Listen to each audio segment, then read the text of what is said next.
Neha, and I'm a vascular neurologist at Providence Holy Cross. I've been here for almost 4 years and started at Holy Cross when we were just a primary stroke center. Over the past few years, I've worked very closely with many of the groups to help build the thrombectomy capable stroke center we are currently designated as today. And what that really means is that we are able to provide 24/7 care for our stroke patients. We're very, very proud of our program. It's been very successful, and I hope you will also feel that way today after learning more about it. On the next slide, this is a picture of our stroke team here at Providence Holy Cross. So we have assembled a team of experts who are available 24/7, 365, all the time to care for stroke patients at a moment's notice. My name is Neha Mirchandani, and I'm a vascular neurologist, which means I did a neurology residency and a training in a stroke fellowship. My partner that I work closely with, her name is Dr. Lindsay Frischman. We also have a nurse practitioner, Debbie Welch, and Michelle Zager is our stroke program coordinator. Our interventionalists, the doctors that do the procedures at Holy Cross, are Dr. Samuel Ho, Dr. George Teitelbaum, Dr. Daniel Lee, Dr. Adi Iyer, and they are supported by a PA. Her name is Jennifer Kulesa. So our team is comprised of vascular neurologists or stroke doctors, our neurology nurse practitioner, the stroke program coordinator, and the interventionalist team. And we all work together to support our stroke patients at Holy Cross. On the next slide, I'll explain what a primary stroke center is versus a primary plus. So a primary stroke center, we're able to treat stroke patients with a strong blood thinner that you may have heard of. It's called a thrombolytic, and the other name for it is alteplase or TPA. The medication breaks down blood clots in the brain, and that allows restoration of blood flow to areas that have been deprived of oxygen.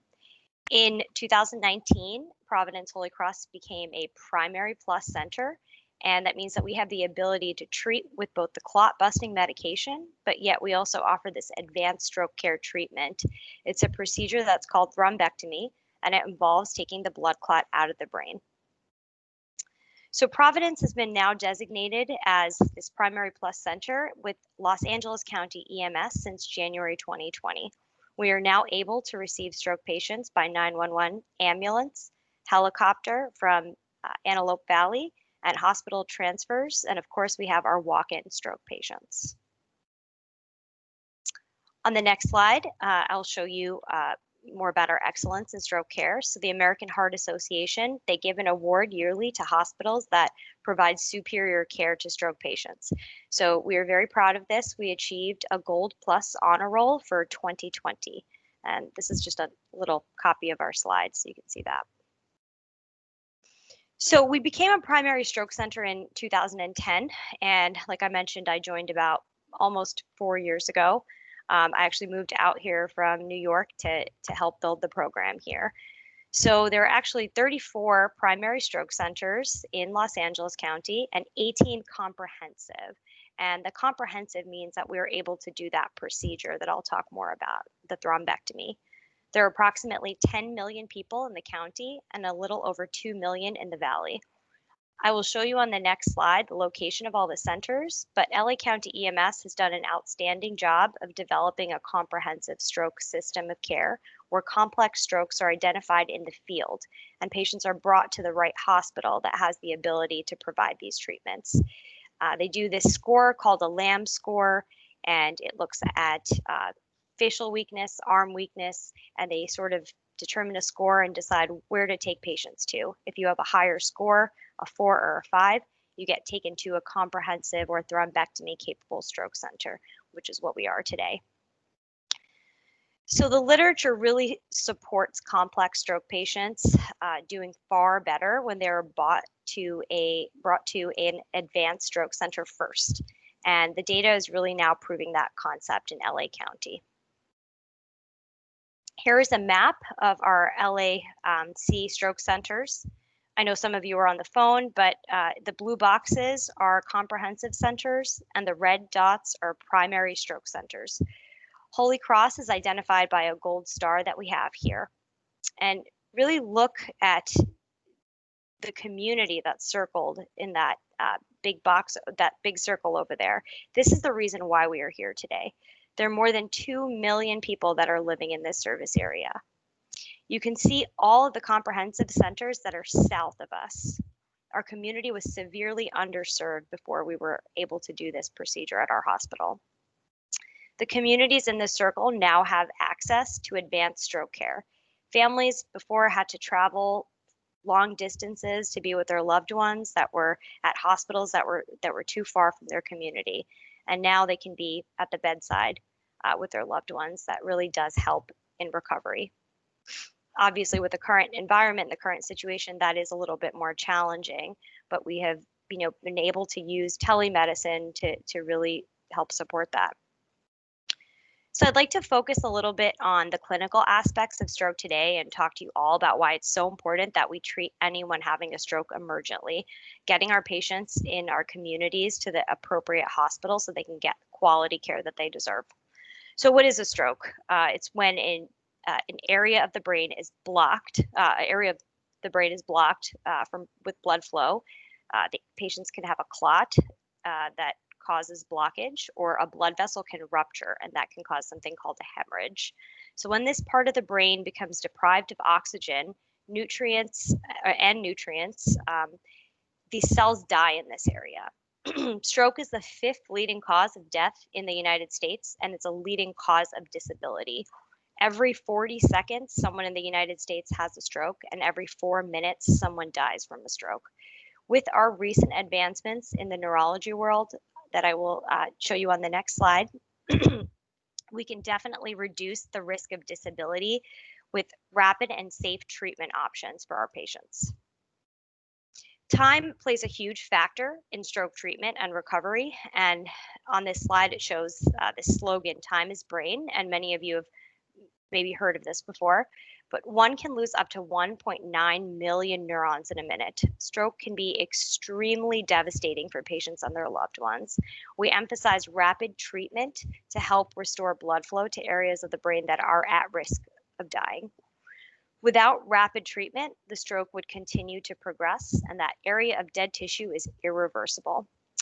At Holy Cross, I showed you all the pictures of all the teams that we work with, but we also work very closely with the emergency physicians, as well as the radiologists, neurointerventionalists, neurosurgeons.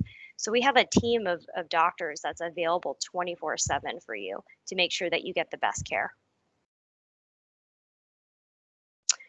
On the next slide, we have this mnemonic. It's called Be Fast. If you've ever seen like those magnets or pamphlets that the American Heart Association puts out, we teach this mnemonic so patients and their loved ones and bystanders can identify patients that are potentially having a stroke. So the B stands for balance, the E for eyes, the F for facial drooping, the A for arm weakness, the S for speech difficulty, and the T stands for time. So it's a sudden loss of any of these symptoms that could potentially present as a stroke. We emphasize the T for time. It's so important to call 911 because patients can receive rapid assistance by getting to the appropriate hospital that has the capability to manage a complex stroke. A family member may be taken to a hospital that's not a comprehensive stroke center, especially if a family member decides that they want to drive their loved one in, and eventually they get transferred to another hospital, and this really does waste valuable time. So we encourage the public to call 911. Patients can often be rerouted, as I mentioned, to an appropriate stroke center that is capable of performing these blood clot removing procedures to help save lives.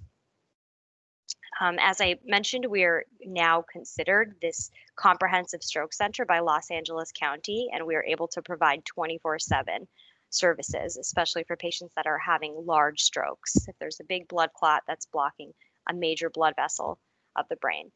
We are currently operating one of the largest stroke programs in Southern California. On the next slide, this is a picture of a thrombectomy procedure. So there's a couple different names for this procedure. You may hear mechanical thrombectomy or endovascular treatment. And what this is showing is a blockage of a blood vessel called the middle cerebral artery. And that middle cerebral artery is responsible for the language center in almost 90% of patients. So if that blood vessel is blocked in that area, that person would lose their ability to speak, their ability to move the right side. So these procedures are done similar to a cardiac catheterization, where a catheter is placed in the groin or the wrist and it's guided up to the brain to pull out the clot that's lodged in a major blood vessel. And as I mentioned, this blood vessel could be responsible for that person's ability to walk, talk, move one side. So this procedure has really revolutionized stroke care, and that's why we're so passionate about this at Holy Cross. We are now able to remove the clot in eligible patients and reduce some of the devastating effects of stroke. Some patients have complete reversal of symptoms, paralysis, speech problems, and they often go home in 2 to 4 days. And we have personally treated many patients at Holy Cross in their 20s, 30s, 40s with large vessel strokes that have gone either home or to rehab and recovered well. So our community now has access to this life-saving procedure. We're now able to get many of our patients discharged back home with their loved ones. Some of these patients would have been fully dependent on others for care and would need full assistance with their activities of daily living had we not performed these procedures. These last few months have been extremely challenging in healthcare, and many of you have read articles in the Wall Street Journal, Forbes, New England Journal about how the pandemic has affected the number of patients that are coming into the hospitals, especially for strokes and heart attacks. The articles cite about a 40% reduction in stroke admissions during the pandemic, and what we are actually seeing in the hospital, and I'm also seeing a lot of this, is that patients they're coming in, but they're just coming in too late. And when they come in too late, we lose that time window and that opportunity to give them that blood thinner or pursue that endovascular procedure that I showed you a picture of that restores blood flow. Generally, the blood thinner can be given in up to 4.5 hours in certain individuals, and that procedure can be performed up to 24 hours in patients that qualify for it, and even wake up stroke patients. So we really want to emphasize how important it is to get emergent treatment and how it can be life-changing for our patients, and assure you that Holy Cross is a safe environment to receive excellent stroke care. And despite all of the challenges that we have all faced, we've been running a busy and successful stroke program here. We're excited you are all on this journey to support us in becoming one of the best centers in Southern California. And I like to reflect on this slogan by the American Heart Association and Stroke Association, "Life is why." It's the reason that we continue to do this every day. We really want to encourage our community members that Holy Cross is here for you. So actually, I do have a personal story that I would like to share with you all, and I hope my friend's story resonates with you.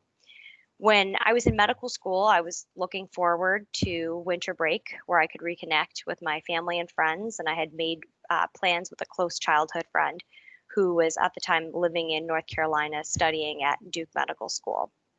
We had made plans for Christmas break, and Christmas came, and I never heard from her. I never heard from her family, and I really wasn't sure what happened. I later found out, I wasn't sure why she didn't come up to New Jersey where I was living at the time. And I later found out that she had suffered a devastating stroke, and she was only 23 years old. She had something called a locked-in syndrome, which is a stroke where one essentially is paralyzed but only has the ability to move their eyes vertically. They cannot talk, swallow, or breathe on their own. She was completely paralyzed but aware of everything around her. Fortunately, she survived. She's still living in North Carolina. Her parents are angels and they take care of her. She is fully dependent, though, on all activities of daily living. She still gets PT and OT aggressively, but her life will never be the same. I couldn't believe that something like this could happen to someone I knew so well at such a young age. So every day I think about our current treatment options and wonder how her life could have been different if we had the opportunity to get the type of brain imaging and perform procedures with guidelines like we do today. And she is also the reason why I do this every day. So I hope that her story resonates with you, and we really broadcast to our community that stroke is important. Symptoms cannot be ignored, and patients need to get to the hospital as soon as possible. And we are a safe stroke center, and we're doing excellent.